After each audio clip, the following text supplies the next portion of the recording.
company that does not pay a dividend is valueless, right? You should only invest into dividend growth stocks, they say. High-yield businesses are a waste of resources. Stocks that don't pay earnings can grow more. May you buy businesses that pay a high, low, or zero yield? What I'm trying to explain today is not whether one is objectively better than the other one, rather under which assumptions each could be beneficial.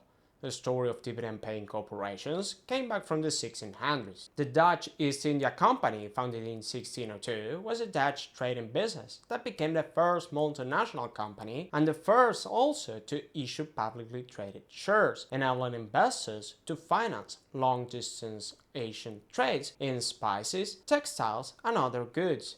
It operated with quasi-governmental monopoly, waging wars, establishing colonies, and signing treaties, mainly in Indonesia, India, and Japan. Dividends serve mainly to reward investors for financing hazardous voyages, trade expeditions, and to keep capital flowing into the company. Since travels to Asia were expensive, slow, and uncertain, dividends, often paid in spices or goods early on, were a way to distribute realize trading profit, maintaining investors' confidence, and sustain the company's ability to raise funds, rather than a signal of modern-style capital allocation discipline. Nowadays, it could be said that this remains mostly true, although instead of bestowing investors full risk, companies these days mostly pay proceeds out because they have excess cash that cannot be reinvested at high returns. High-yield stocks are commonly traded businesses that have more than 4% of a dividend yield. As a rough guess, you may be wondering why they would pay more than the risk-free rate. Well, this one regularly comes at a cost. First, the company has a missing story of dividend paid, has volatile earnings, or a track record of cutting payout in bad times.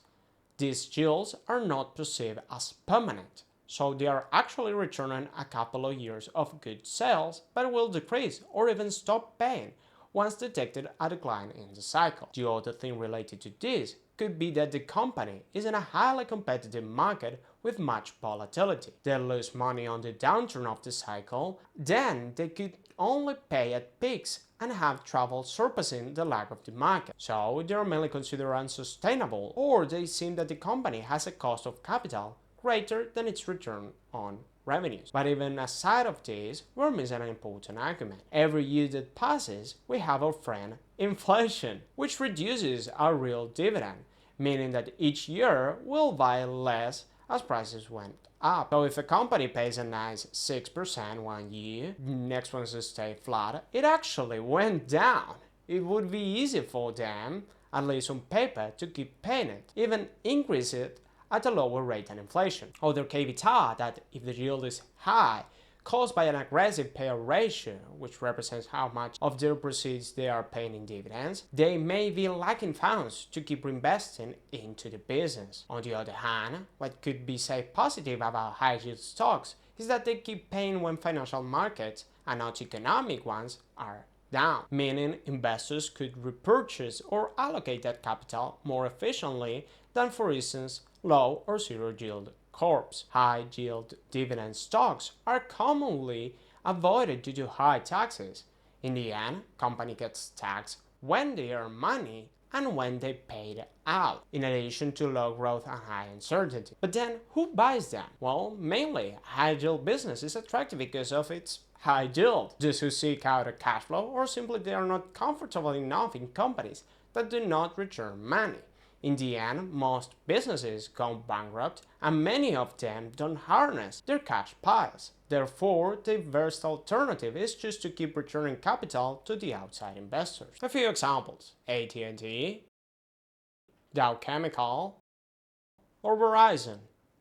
Let's now address the zero-yield dividend. Why would a company not pay out earnings to investors? In the end, if they are minority holders, the only claim that they have is the capital repatriated. One thing to take into consideration is that does not pay doesn't mean will never pay.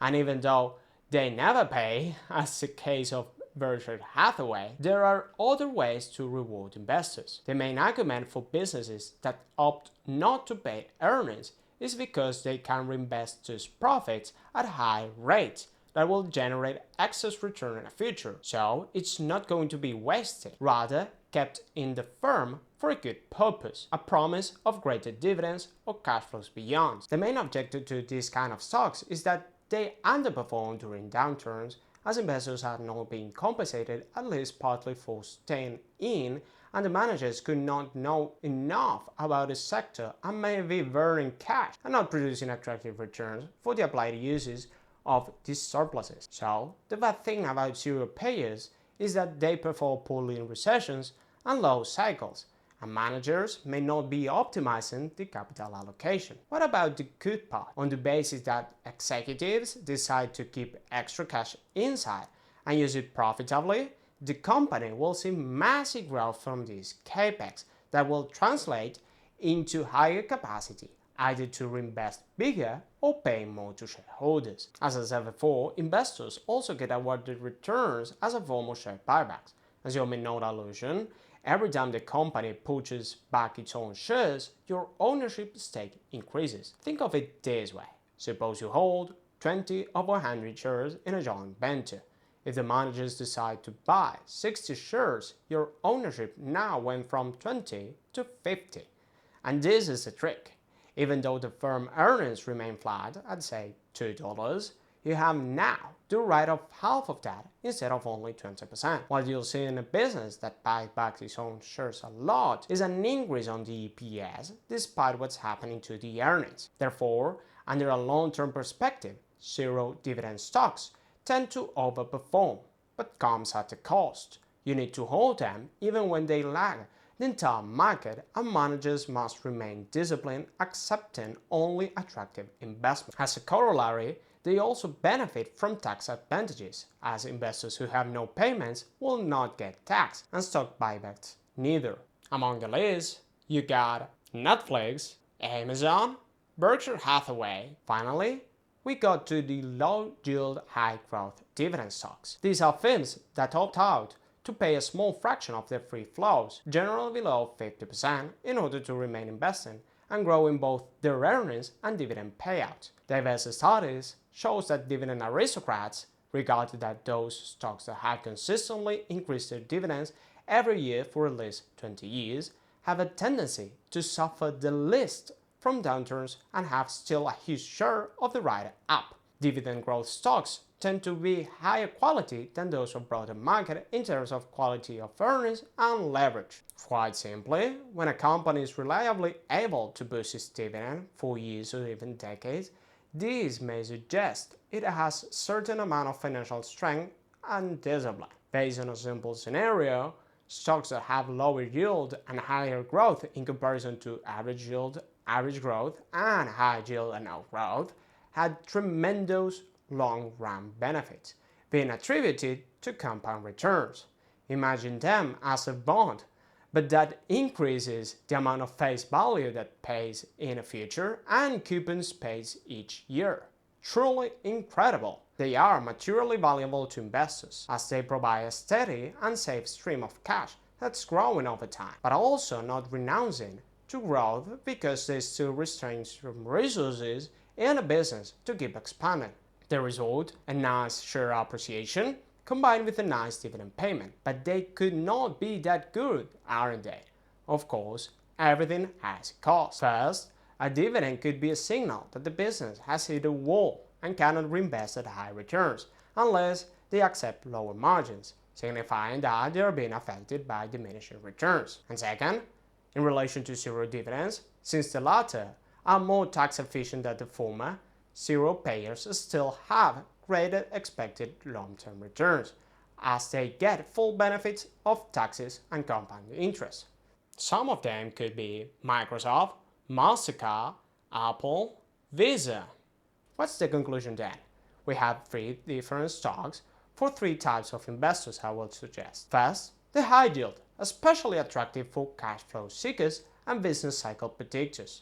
They usually increase or decrease their payments in relation to how good or bad the economy is performing and tend to have costs of operations that are higher than their returns. Second, zero payers seek out mainly for extremely long-term investors and traders. The catch here is that they have the highest volatility, as investors do not physically perceive the full benefits, even if the company pays earnings via buybacks. This high deviation makes them heavily affected by investor sentiment, rendering them over or undervalued at times.